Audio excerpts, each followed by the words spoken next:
Tech and fighting games have been around for ages, and they've been around for creative tools as well. We had combo videos, we had glitch exhibitions, but also stuff like tutorials and Twitter videos as well for nowadays. So even though we have a lot of tech around, we don't really know how people go around finding tech.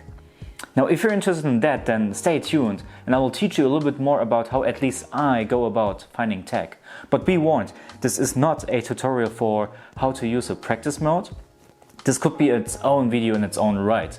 And maybe I will go around doing that at some point.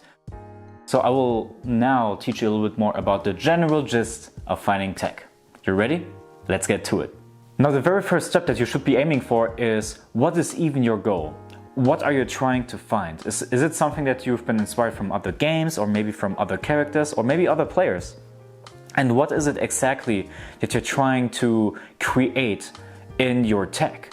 This can be a lot of different things. That can be from finding a safe jump setup for your competitive mindset. This could also be a punish for a specific move. For example, here, what did I write down? A Soul Tyrant Wave.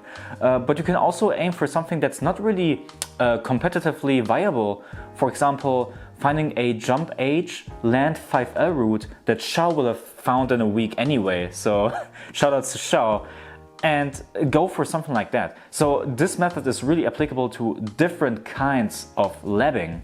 And I think it's very important. Now, the reason why you want to set out a clear goal in the first place is so that you can deconstruct your time a little bit more efficiently. Because honestly, finding tech is all about time management. Everyone can find something in the long run, but the sooner you find something, the more time you have to find more things. So for example, if you are labbing for the jump H5L stuff, that Shao is usually labbing for, you already know some of the main criteria to look out for. You need to be able to hit the opponent with a jump H as high as possible, while yourself having as much down momentum as possible. With that in mind, you already have a very easy way to replicate that kind of setup. Don't try to go for something fancy like a BNB into the jump H5L thing. Just try to go for it as cheaply as possible. So all in all, try to achieve your goals with easy solutions first. And then you can go out and try to be a little bit more creative and try to be a little bit more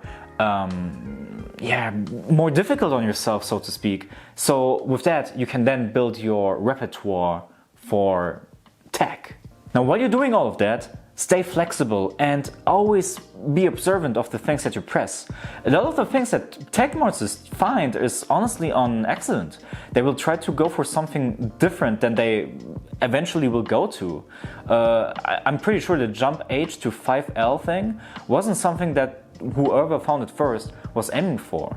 I'm sure it was more for a coincidental observation, and out of that, a huge tree of possibilities has opened up just because of one accident. So be observant, and if need be, note everything that you find down in order for you to revisit it later. Now, if you've done that and you've kind of verified that your idea is feasible in the first place, then we are going for the next step. And that is honestly repetition. Try to find more tech, and when you've done that, you can combine all these different techs that you found and combine them into one big tech that is oozing creativity. Now, if you want a concrete example of how this works, we can look at Granblue Versus. Now, if you look at Lil Wayne, he has a neat little thing where he can combo after a Tatsumaki L version while the opponent is in a juggle state. He just has to make sure that the Tatsumaki is meaty enough that he has enough advantage for him to do so. But at the same time, he also has a couple of really cool meaty setups that allow him to be safe against DPs on Wake Up. Now, if you combine these two, you can create some really effective corner situation punish routes against DPs. And that way you have found a tech for a DP punish that is consisting of 2 or maybe even 3 different tech related things.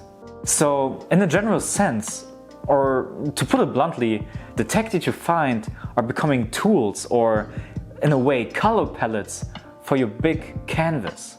And the big tech is the picture that you create out of all these little colors. Now, dependent on if you're a competitive player or just a lab monster or a tech rat, the goal from now on could be deviating a little bit more. If you're more of a competitive player, you can take your tech and try to see how can I apply this in a true competitive sense. If I have a safe jump setup, for example, how do I land that safe jump setup in the first place? What convert can I go for that is reliable but also commonly available, and how can I lead that to a setup? And the same is also true for other things. If I have a punish, how likely is it for me to get that punish? How often do I actually react to having that punish available? And if not, what are the alternatives, or how do I have to lab in a different way to find a solution for that? Try to use the things that you've labbed in matches and see how applicable they really are. If they're not really that applicable, then you know where to go from there. But at the same time, you will earn really valuable data that will tell you, yeah, I've landed that actually very, very often. Or maybe that combo is a little bit too difficult, or maybe a little bit too execution heavy and might not be worth going for. Now, if you're just a lab monster, then all of that doesn't really matter to you, and what matters to you is getting the most sick stuff out of your lab time. And in that way, reiteration really is just king. Just go for the steps 1, 2, 3 over and over and over again. And believe me, this can be more fun than you think. A lot of my time is spent in the lab, and I just love finding out new stuff.